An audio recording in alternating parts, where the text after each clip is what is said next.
안녕하세요. 청담 보자르 갤러리 엑스트라오디너리전에서 진행하는 스페셜 인터뷰. 저는 진행을 맡은 예진이입니다.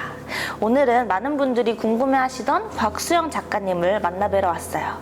네, 그러면 작가님 안녕하세요. 안녕하세요. 그러면 먼저 작가님을 잘 모르시는 그런 분들을 위해서 간단히 소개를 부탁드려도 될까요?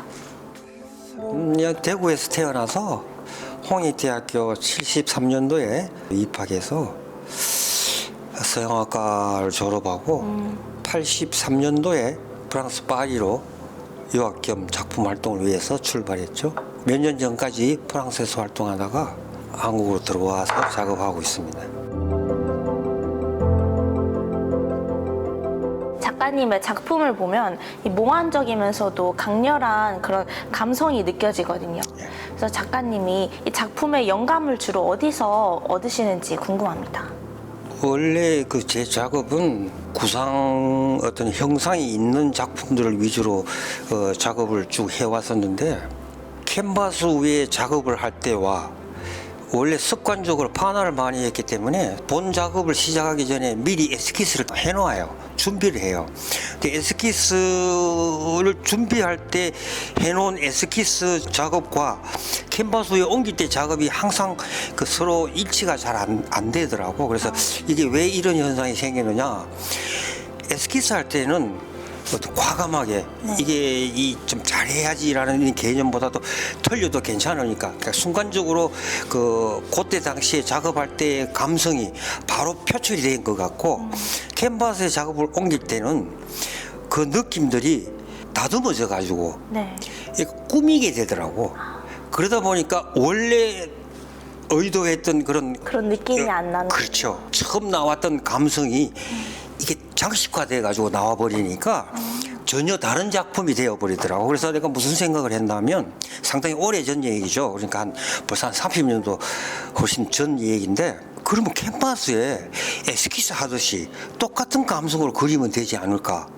근데 에스키스라는 게 뭐야? 그냥 보통 일반적으로 뭐 붓을 사용할 수도 있고 물감을 사용할 수도 있지만 대부분 연필로 그냥 이렇게 스케치하는 스타일이잖아요. 캔버스 위에다 스케치를 하면 되지 않겠느냐. 스케치라는 게 뭐야? 선이잖아. 네. 캔버스에 선을 그으면 되겠구나. 그래서 시작한 게 요즘 저 캔버스 작품 위에 선을 그어내는 작품을 한 거예요. 처음에는 붓으로 그려도 선도 선은 선이지만 이게 굵은 선이고 원래는 제가 작업할 때 굵은 선을 많이 사용을 했는데 가는 선을 쓰려고 그러니까 크레파스, 그러니까 오일용 파스텔 이 작은 붓으로 그냥 선을 건다든가 이 느낌이 연필로 작업했을 때랑 감성이 틀리더라고요. 그래서 연필하고 똑같은 기분으로 그리자. 그래서 철필 같은 걸로 연필로 캔버스에 그리는데 연필로 그리니까 표현에 한정이 있잖아요. 색감이라든가 깊이감이라든가 이런 게 없어져 버리잖아. 느낌은 좋은데. 그러면 똑같은 깊이나 이런 걸 내려면 색을 내려면 그럼 색을 여러 번 칠하고 그 색을 긁어내보자. 긁어내서 이렇게 그렇게 표현해보면 이거 비슷하지 않을까. 그런 시행착오 과정을 많이 거쳤죠. 철필로 이 작품을 긁어서 속에 있는 색을 긁어내고 찾아내고 원래 칠했던 색깔을 찾아내고 이렇게 하다 보니까 이 쇠선이 굉장히 날카롭잖아요. 원래 가지고 있던 본성, 그러니까 작가로서의 본성은 좀 서정적인 작품, 따뜻한 작품들을 좋아했는데 이게 너무 선 자체가 날카롭기 때문에 내가 그리고자 하는 이미지는 좀 부드러운 걸로 하자. 그러니까 굉장히 평화로운 온화한 느낌을 주는 이미지를 하자. 그래서 처음에 했는 작업이 뭔가 하면 엄마하고 아기. 그러니까 모성에 관계되기 때문에 이건 하늘이 두 쪽에 놔도 무조건 이거는 아름다움 그리고 사랑스러움, 평화로움 이게 다 들어가 있는 거거든.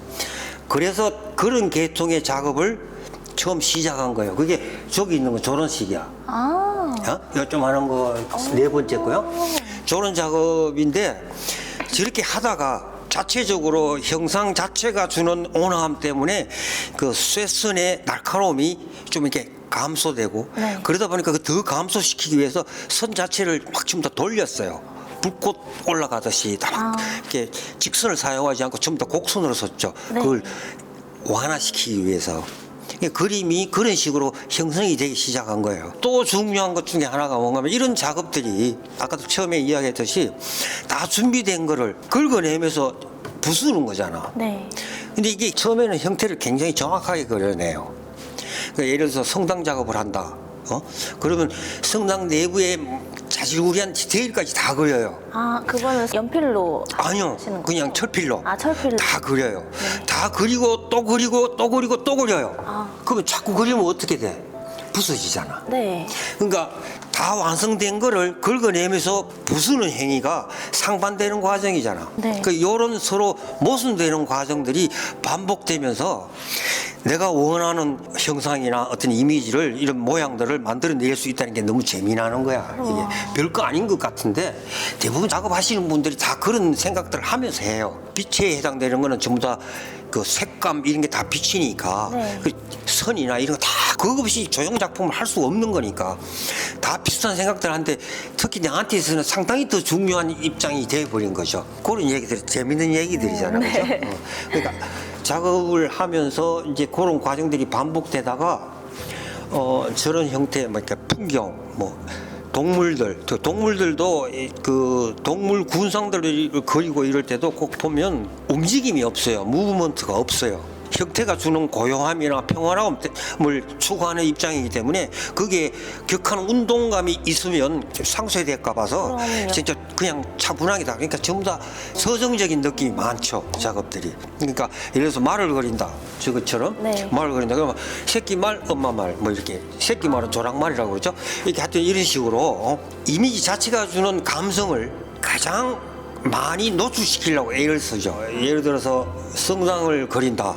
근데 그 전에는 작업할 때는 형상 위주로 작업을 많이 했어요. 근데 이제 모사상을 그릴 때와 그 또는 뭐 바깥 풍경 그리고 이럴 때 하고는 달리 성당 내부 작업을 할 때는 화면 전체가 꽉 찼어요. 그 전에는 화면 가운데 이미지가 들어갔는데 항상 그 이후로는 화면을 꽉 채웠어요.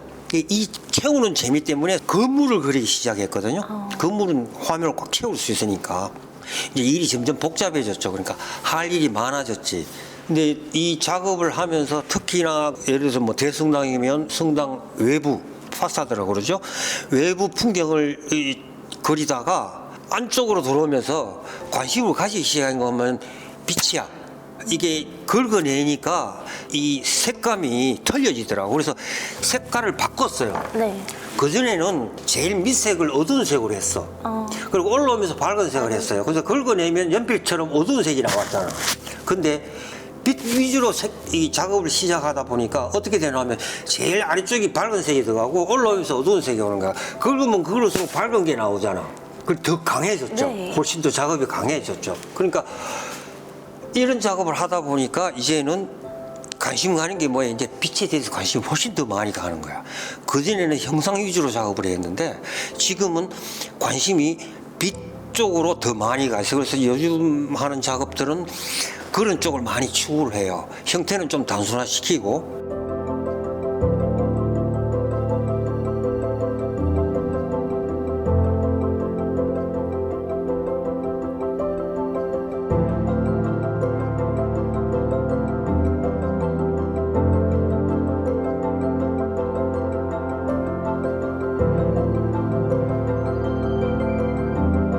작가님 작품들이 그 빛이 되게 아름답게 표현이 되게 고귀하게 화려하면서도 어떻게 그게- 하시는 건가 궁금했는데 이게 긁어내면서 밝은 빛이 나오고 그리고 그게 말씀하시는 대로 해석을 하면 네. 약간 선입감이 있어서 그런 거예요. 특히 이게 성당 시리즈를 할 때는 네. 빛 위주로 내 관심을 가졌다 그랬잖아요.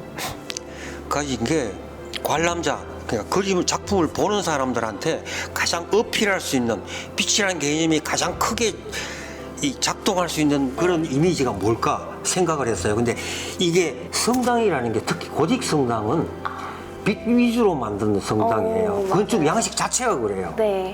그래서 외부에서 들어오는 빛이 가장 신비롭고 영적인 느낌이 나게끔 건물 구조를 그렇게 만든 거거든. 그래서 내가 그걸 활용한 거죠, 사실은. 고딕 성당을 그러니까 활용하시는 그거를 거구나. 보는 사람이 이미 선입감을 가지고 지금 이야기하신 것처럼 선입감을 가지고 성당 내부의 빛 경건하고 이게 아름답다는 걸 머릿속에 이미 넣어놓고 있는 거야. 근데 보니까 더 그렇게 보이는 거죠. 제 작업을 볼 때. 네. 지금 요즘은 이런 소품들 몇 개 해놨는데 네. 굉장히 단순화시켰어요. 성당 전체의 모양이나 이런 게 아니고 그냥 선만 쭉쭉 그어서 요 오른쪽에 보라색이 있죠, 조그만한 네, 거. 네. 저런 거는 계단처럼 선만 가지고 한 거야. 아. 그러니까 세모, 네모, 동그라미를 가지고 터널이라든가 창문 밖에는 빛이 있는데 안에서는 불이 꺼진 상태에서 문이 조금 열리면 빛이 쫙 들어오잖아. 이런 네. 느낌들 이런 거 한번 작업을 하려고 한번 해보는데 당분간은 빛 위주로 작업을 할 것 같아요. 그리고 이제 처음에는 선만 끌다가 붓처럼 네. 굵기 조정이 어렵잖아. 네. 그래서 선만 그어서 작품을 완성시켰는데 그림이 굉장히 가볍게 느껴지더라고. 그래서 굵은 선 찌꺼기들, 선을 그었을 때 물감 찌꺼기들이 나오잖아. 그걸 그냥 살려놓은 거예요. 그냥 눕혀놓은 아, 거예요. 혹시 그러니까 그 저게- 작업할 때 나는 이게 평행으로 바닥에 놓고 하죠. 네. 세워놓고 잘 안 하지. 처음에는 세웠다가 나중에 완성할 때는 눕히죠. 그 굵은 게 다 그대로 있게. 저것들인가요? 굵은 게 적어져. 굵은 게 이제 저건데 저거는 뭔가 하면 긁다 보면 이 굵은 선들이 막 움직이잖아. 네. 물감 찌꺼기들이 움직이면 고루고루 분포가 안 되니까 저거 좀 놔뒀다가 이렇게 약간 이게 흩뿌리시는 조정해주는 역할을 하는 거고 나머지는 캔버스 위에 그냥 다 놓여 있어요. 그거를 그냥 붙여버린 거죠, 그냥. 픽셋 시켜서 마테리얼가 생기면서 그리고 그거 자체가 누적되면서 뭐가 생기냐면 그 형태가 더 부서져요. 네. 왜냐면 선들이 다 가려지니까 형태가 부서지면서 마테리얼가 깊이감도 주고 무게감이 있으니까 어쨌든 네. 그래서 그 붙이기 시작한 거 처음에는 그냥 선만 있어요. 근데 붙임으로써 훨씬 더 뭔가 그 요소들이 저는 그 연필 깎았을 때 나오는 그런 느낌이죠. 근데 네. 유화로 할 때는 관계 없어요. 유화 물감은 또로록 안 말려요. 아, 근데 유화는 처음엔 내 유화로 했거든. 네. 유화 물감은 화랑에 작품 전시해 놓은 거 정물 해 놓은 거 있죠. 네. 그건 유화예요. 아, 그건 근데 유화 물감은 속에 10번 이상 색을 칠하려면 준비하는데 얼마나 걸릴 것 같아요? 한 번 칠하면요, 한여름에 되게 더울 때 유화 물감이 한 번 마르려고 그러면 일주일에서 열흘 걸려요. 아, 마른 다음에 그 위에 칠해야지 색깔이 안 섞일 거 아니야. 네. 10번 칠하면 일주일에도 10주가 걸려. 아, 15번 칠하면 그렇잖아, 15주가 걸려요. 아, 그럼 준비하는데 보통 5개월씩 걸려.